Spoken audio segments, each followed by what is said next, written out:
Greetings and salutations, fellow book readers. This is Mark, and the book I will review today is Life for Sale.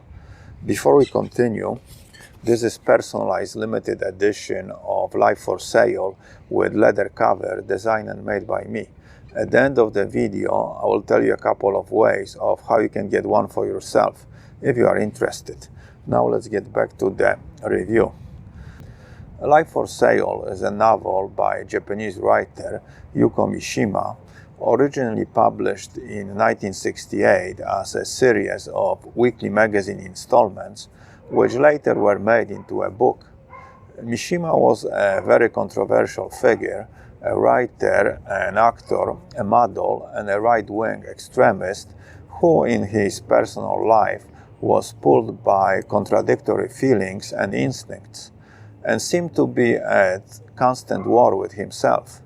On one hand, he admired Western, maybe not values, but lifestyle, and even to a certain extent followed it, and at the same time was opposed to its influence on Japanese culture and politics, and longed for the return of pre-war imperial Japan. Further, on the surface, he was a very masculine figure who followed the samurai bushido code, and at the same time he was a closet homosexual. His life was an emotional identity struggle which ended in seppuku, a traditional Japanese suicide.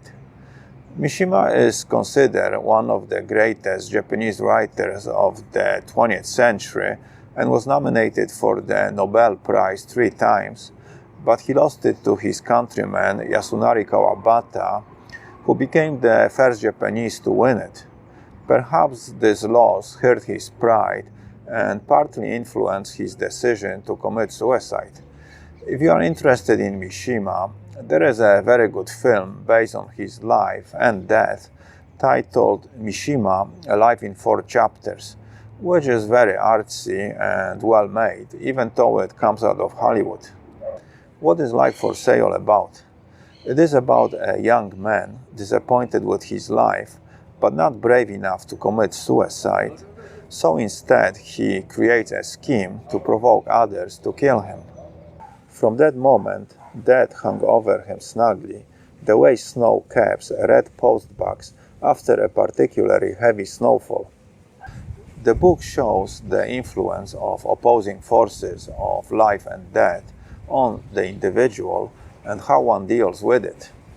Now, a bit of the plot.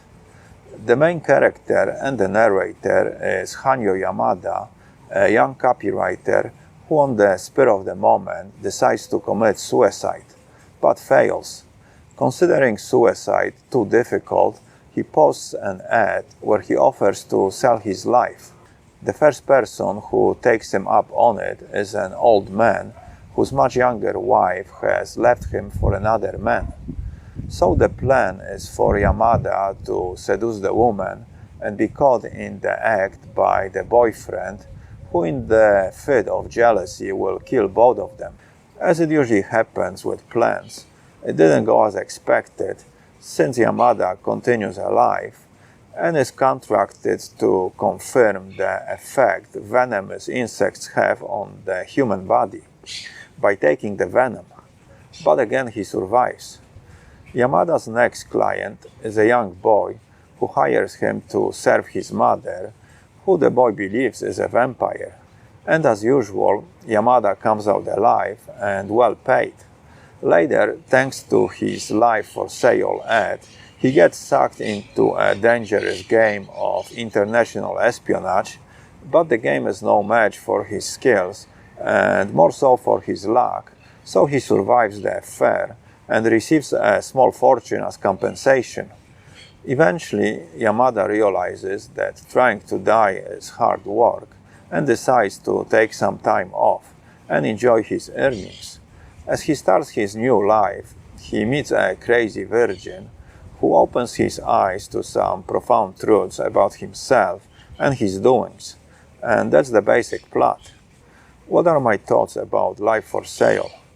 To me, the book is a Japanese version of a pulp novel, a neo-noir black comedy with somewhat predictable plot. It is one of those novels that seems to go nowhere, but in the end, surprisingly, it arrives somewhere. The story is a satirical view of the drive to die versus the drive to live, and how nature tricks us individually to keep on going and not to give up on life. The plot starts with the idea of wishing to die and an attempt at suicide, and it just takes off in its own bizarre direction from there. The book is different from other Mishima's works, lighter and comical, but it is connected to them by exploring the subject of suicide and death. Life for Sale is also a view into Japanese existentialism and nihilism, but interpreted as comedy and situational irony. The theme of the book seems to be relativity of everything. The things that we want are more difficult to achieve than what we don't want or don't care about. The girl says to Yamada, "How can anybody be tired of life? You are tired of trying to die." Often, when we put too much focus and energy into something, we will get the opposite results, and that's what happens to Yamada. I think in life, in general, there needs to be some synchronicity and balance between doing and not doing, and putting too much effort into something is often counterproductive. As reference, we can use the Eastern idea of yin and yang, where everything hangs in harmony, and maybe this kind of balance was Mishima's intention as well, since in the book he seems to be referring to and criticizing Japanese society and their obsessive focus on the outcome, which many times ends in a disaster. For example, the common problem of overwork caused by need to achieve a predetermined result, which can lead to death. And in Japan, it often does. The problem is so common in the country that they created a one-word definition for it, karoshi. As the plot progresses, it becomes evident that the desire to die is a temporary feeling and is influenced by the outside conditions, which can and almost always do change. As his fortune grows, Yamada becomes less and less enthusiastic about death, and as his attempts to die fail, perhaps somewhat sabotaged by his subconscious, he finds more and more reasons against it. So it would seem Mishima is implying that people who succeed at committing suicide have made a mistake. But unfortunately, it seems that Mishima, in his own life, had forgotten it and saw suicide as a reasonable solution to his own problems. Well, perhaps in his case, it was more of a statement than a problem fixer. Don't ask things that don't concern you. After all, everybody has their own reasons. This relates to the idea that we all create our own inner worlds, which we inhabit and govern with our own rules and interpretations of the outside events that influence our lives. It is not what we see, but what we think we see, illusion of a reality that guides our decisions. Mishima also hints that the meaning of life is not predetermined or an object to pursue, but rather an afterthought. The protagonist in the book says, "The things became meaningful when I started doing them." So the implication seems to be that instead of a search for some absolute meaning of life, each individual creates his own as he engages in activities. In other words, if you want to find a meaning to your own life, get off your ass and start doing something and let the meaning find you, instead of wasting your time on a useless search. To me, this is a simplified reaffirmation of Viktor Frankl's ideas from Man's Search for Meaning. Basically, it is the action and movement that makes life livable, and in nature, it is the movement that maintains all things alive. And once the movement stops, decay starts, which leads to death. Further, the book uses occasional metaphors to make its point, such as, "A dead body reminds me a bit of a bottle of whiskey. If you drop the bottle and it cracks, what's inside pours out. It's only natural."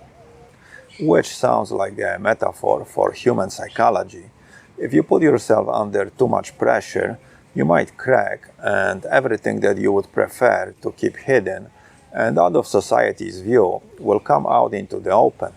And this might lead to taking some impulsive actions with permanent consequences, such as committing suicide.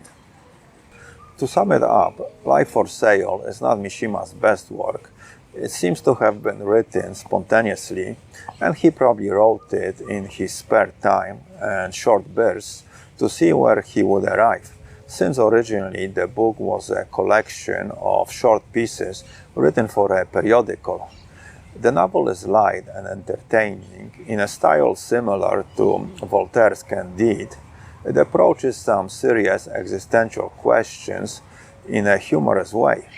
It is a different Yukio Mishima, not the one we know from his other writings, serious and focused, but rather comic and spontaneous. But the book might still leave you with some afterthoughts about the relationship between life and death, and the idea that to enjoy life, one must face death. So death acts as a motivator for staying alive. While reading, I got a feeling that the book might be Mishima exposing himself, but from behind a mask. So there might be some personal baggage under its silly superficial cover.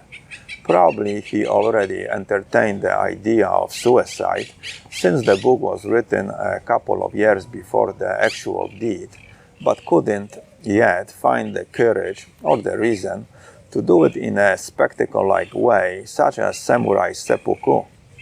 Anyway, Life for Sale is not something I would read again, but it is fine if you have some time to spare, since it is short and can be read rather quickly. So even if you won't enjoy it, the damage will be minimal. Okay, let's talk about the physical book. The book I am holding is a paperback which I transformed into hardcover leather-bound edition. To make the cover, I use grade A, naturally tan hide I buy from a tannery in North Spain. It is the same leather Louis Vuitton uses to make his bags, so it is top quality. I do all the processing of the leather myself. First I designed the cover, which what I did here, I found this art from some cheap Pulp Fiction detective story. A young chap seduces a geisha-like girl, and the boyfriend takes a shot at him.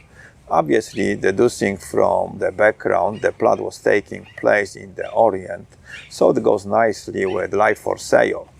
I also added the title in Japanese as well as in English.